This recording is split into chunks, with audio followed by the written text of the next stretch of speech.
ኣብ ሱዳን ኣብ ዝካየድ ዘሎ ኩናት ሓድሕድ ኣንጻር ሰራዊት እቲ ሃገር ዝዋግኡ ዘለዉ ብሓይልታት ቁልጥፍ ደገፍ ዝፍለጡ ዕጡቓት ኣብ ዝሓለፈ ዓመት ንከተማ ኣልፋሽር ኣብ ዝተቆጻጸሩሉ እዋን ኣብ ውሽጢ 3 መዓልታት ጥራይ ልዕሊ 6,000 ሰባት ከም ዝቆተሉ ኣብ ጸብጻባት ውድብ ሕብራት ሃገራት ዝተጠቕሱ ገዳያትን መሰኻኽርን ኣቃሊዖም። ኣብ ዝሓለፈ ዓመት ወርሒ ጥቅምቲ ኣባላት ሓይልታት ቁልጥፍ ደገፍ ኣብ ህንጻ ዩኒቨርሲቲ ተዓቂቦም ኣብ ልዕሊ ዝነበሩ 1,000 ሰባት ተኹሲ ኣብ ዝኸፈተሉ እዋን ሬሳታት ናብ ኣየር ክነጥር ዝረኣየ ሰብ ካብ ሓደ ናይ ሆሮር ወይ ናይ ፍርሒ ፊልም ዝተወስደ ምርኢት ዝመስል ነይሩ ክብል እዩ ቃለ ምስክርነቱ ሂቦ ዘሎ። እቲ ነዚ ብሓይልታት ቁልጥፍ ደገፍ ዝተፈጸመ ጃምላዊ ቅትለት ኣመልኪቱ ወፂኡ ዘሎ ጸብጻብ ናይ ውድብ ሕብራት ሃገራት ጃምላዊ ቅትለት ስቅያት ጭውያታትን ኣብ ልዕሊ ሰላማውያን ሰባት ዝተገብረ ጾታዊ ዓመፅን ዝምልከት ሰፊሕ መርትዖታት ጠቒሱሎ። እዚኦም ድማ ገበናት ኩናትን ኣንጻር ሰብኣውነትን ዝሕሰቡ እዮም ክብል እውን ሓቢሩሎ። ሓይልታት ቁልጥፍ ደገፍ ብዛዕባ እቲ ጸብጻብ ርእይቶ ዘይሃበ ዘሎ እኳ እንተኾነ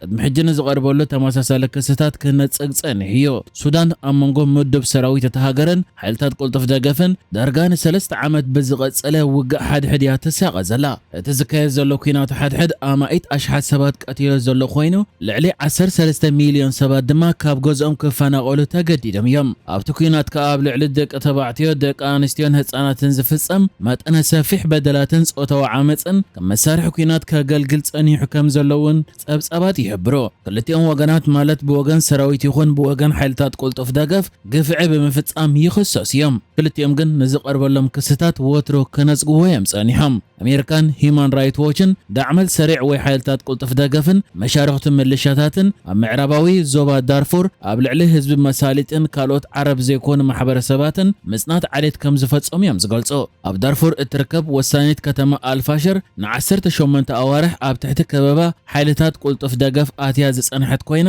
ሓይልታት ቁልጥፍ ደገፍ ምስ ተቆጻጸርዋ ድማ ኣብ ኩናት ሱዳን ካብቶም ኣዝዮም ዘስካሕክሑ ዛንታታት ገበናትን ዓመጻትን ዝተረኣየላ ከተማ ከም ዝኾነት እዩ ኣብዚ ሕጂ ወፂኡ ዘሎ መሰኻኽር ቃሎም ዝሃብሉ ጸብጻብ ተሓቢሩ ዘሎ። ብመሰረት ሓበሬታ ቤት ጽሕፈት ሰብኣዊ መሰላት ውድብ ሕብራት ሃገራት ኣብ መወዳእታ 2025 ኣብ ሰሜናዊ ግዝኣት ሱዳንን ኣብ ምብራቃዊ ጫድን ልዕሊ 140 ገዳያትን መሰኻኽርን ብዛዕባ እዚ ዝተፈጸመ ግፍዒ ምስክርነቶም ከም ዝሃብዎ እዩ ተሓቢሩ።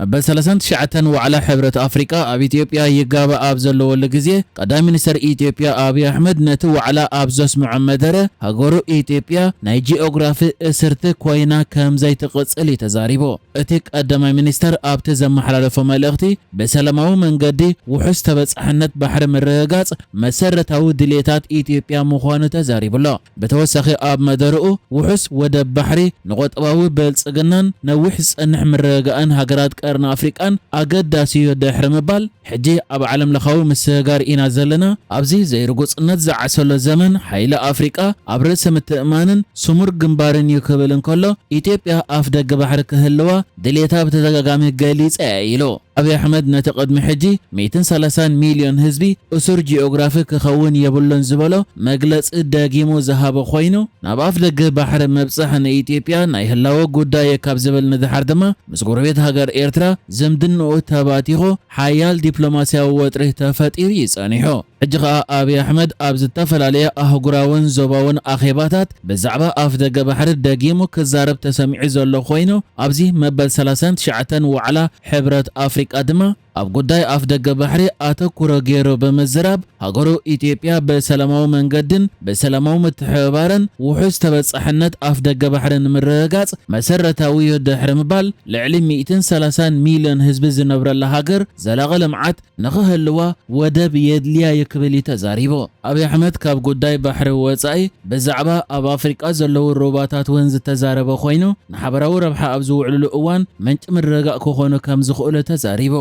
ንሱ ኣብ ዘረቦ ቀጺሉ ኣፍሪቃውያን ሃብቲ ማዮም ብግቡእ ክጥቀሙሉ እንተኽኢሎም ኣብ ልምዓት ኣፍሪቃ ልዑል ጽልዋ ከሕድሩ ይኽእሉ እዮም ኢሉ። ከም ዝከር ኢትዮጵያ መወዳእታ ዝሓለፈ ዓመት ዛዚማ ዝመረቐቶ ዓብዪ ግድብ ሕዳሴ ኢትዮጵያ ልዕሊ 5,000 ሜጋዋት ሓይሊ ኤሌክትሪክ ከፍርየላ ምዃኑ እዩ ዝግለጽ። ግብፅን ሱዳንን ግን ኢትዮጵያ ኣብ ሩባ ኣባይ ዝሃነጸቶ ዓብዪ ግድብ ሕዳሴ ንሃገራት ተፋሰስ ምብራቃዊ ኣባይ ቀዋሚ ስግኣት ከም ዘስዕብ በተደጋጋሚ ገሊጸን እየን። ግብፂ ኢትዮጵያን ሱዳንን ኣብ ጉዳይ ሩባ ኣባይ ኣብ ስምምዕ ንምብጻሕ نزحلفو 14 ዓመታት ክዛረረባ እኳ እንተጸንሐ ክሳብ ሕጂ ግን ንሰለስቲአን ሃገራት ዘዕግብ ኩሉ መድያዊ ስምዕ ክበጽሓ ኣይከኣላን። እዚ ከምዚ ኢሉ እንከሎ ድማ ቀዳሚ ሚኒስትር ኢትዮጵያ አብይ አሕመድ ነቲ ምስ ኤርትራ ኣብ ዲፕሎማስያዊ ወጥሪ የእትይዎ ዘሎ ጉዳይ ባሕሪ ደጊሙ ኣብ ዋዕላ ሕብረት ኣፍሪቃ ኣልዒሉ ኣብ ዘለወሉ ግዜ ሓንቲ ኣፍሪካን ሪፖርት እትበሃል ማዕከን ዘርጊሓቶ ኣብ ዘላ ጸብጻብ ድማ ኣብ ደባት ኤርትራን ኢትዮጵያን ሓያል ምንቅስቓስ ናይ ሰራዊት ይርአ ኣሎ ክትብል እንከላ ነበርቲ ብኽልቲኡ ወገን ስግኣት ይስምዖም ከም ዘሎን ግጭት ከይለዓል ድማ ዝዓበየ ሻቆሎቶም ኮይኖም ምህላውን ሓቢራ። بمسرت نايتا معكن ጸብጻብ ከዓ እቲ ዝርአ ዘሎ ምንቅስቓስ ናይ ሰራዊት ኣብ ኢትዮጵያ ምስ ሱዳን ዘዳውብ ኣብ ዝእዋን መብዛሕትኡ ክፋሉ ኣብ ትሕቲ ክልል ኣምሓራ ዘሎ ዶብ ሕመራ ከምኡ ድማ ብወገን ሱዳንን ኤርትራን ዶብ ሓመዳይት ምንቅስቓስ ይርአ ከም ዘሎ ክትገልጽ እንከላ ኣብ ትግራይ ድማ ኣብ መስመር መቐለ ዓዲግራት ዛላምበሳ ብዝሕ ምንቅስቓስ ይርአ ምህላው እውን ገሊጻላ። ብጀካ ዝውን ኣብቲ ንኤርትራን ኢትዮጵያን ዘዳውብ ብክልል ዓፋር ዘሎ ወገን እውን ምንቅስቓስ ሰራዊት ከም ዘሎ እዛ ማዕከን ጸብጺባላ።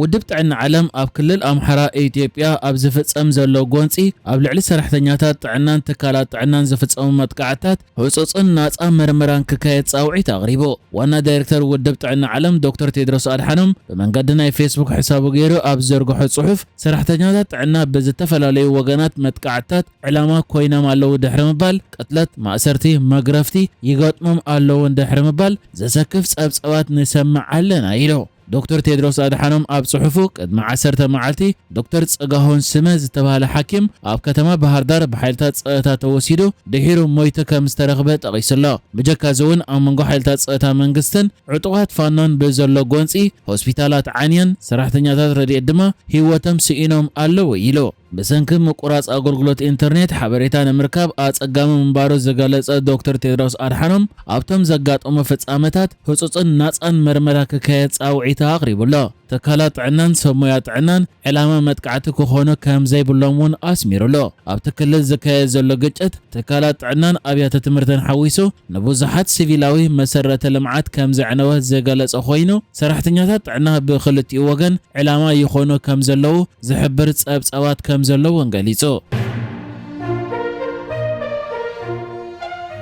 دحرتي ورح ترك للتشحن عسران مس هاجرايت غانتا السودان زغبرته محزنتا وقطم اب زخونه اهغرا وقطم كي تساتفت زصنحت هاجرايت غانتا كوع سغر ايرترا عسرا لكاتيت كل التشحن عسران شدشتن انصار هاجرايت غانتا دبوب السودان اب ميدا محزنتا وقطم كتكايد مخاناتا غليصو اذا حبريتا بمنغدي فدريشن كوع سغر دبوب السودان علاو خونن كله فدريشن كوع سغر دبوب السودان اوصيوا بزلو حبريتا دما اسلطان هاجرايت غانتا دبوب السودان نيكولاس دوبيوس مسيرترا عسرا لكاتيت زغبر محزنتا وقطم زساتفو عسران شدشن تصاوتي مريصو كم زلون هاجرايت غانتا دبوب السودان دما از محزنتا وقطم كم اكل نايتي نايكل تشحن عسران شوعتن وانج افريقا مصاري يقطمات تغبر زلا مدلوات مخانو ونت حبيرلا تمز ذكر ابز زحلفك قربا اوان بايتو محبر كوعس اغر هاجرات ماكلاين مبراقن افريقا وي سيكافا بريزيدنت فيدريشن كوعس اغر ايرترا اولوس ولد هايمانوت نزمص 4 عامت بريزيدنت نايت محبر كوين نخسرح مريص ويو ابت بشوعه لكاتيت اب جيبوتي استخايد مرجع 11 ابالات هاجرات كاف فيفان كالوت مشاركه اكلاتن تساتفوا منبارون مربب حبريتا سيكافا غليصن يريو بريزيدنت فيدريشن كوعس اغر ايرترا اولوس ولد هايمانوت ايرترا كابتن نوح عمتات بخيرات لصنحت اهغراو قطمات داغيما كتملس مخانا بمغلاص ابز مص مصاري قطمات هاجرات افريقا 2027 دما ايرترا ختساتف مخانا علاو غيريو بريزيدنت فيدريشن كوعس اغر ايرترا اولوس ولد هايمانوت نزحلف 4 عامات بريزيدنت هاجراو فيدريشن كوعس اغر ايرترا خوينو كعيد صنح خوينو ايرترا ام مصاري وانج افريقا هونه وانج عالم كيتساتفت يا صنيحه انت خونا ابز حلف اوارح اتا حيال عامات كبهغراو وددرات بخيرات صنحت ايرترا نبهغراو وددرات كم استملست ابس يريو نايزو صيدما زمص عسرا لكاتيت هاجراويت غانتا دبوب السودان انصار ايرترا اب ايرترا محزنتا وقطم ككايد مدب تتحيزو كم زلو بمنغدي فيدريشن كوعس اغر دبوب السودان علاوي كويني زلا نحجز تدالو الزيناتات ازينيرو بكالك سب نرغب سلام نعخم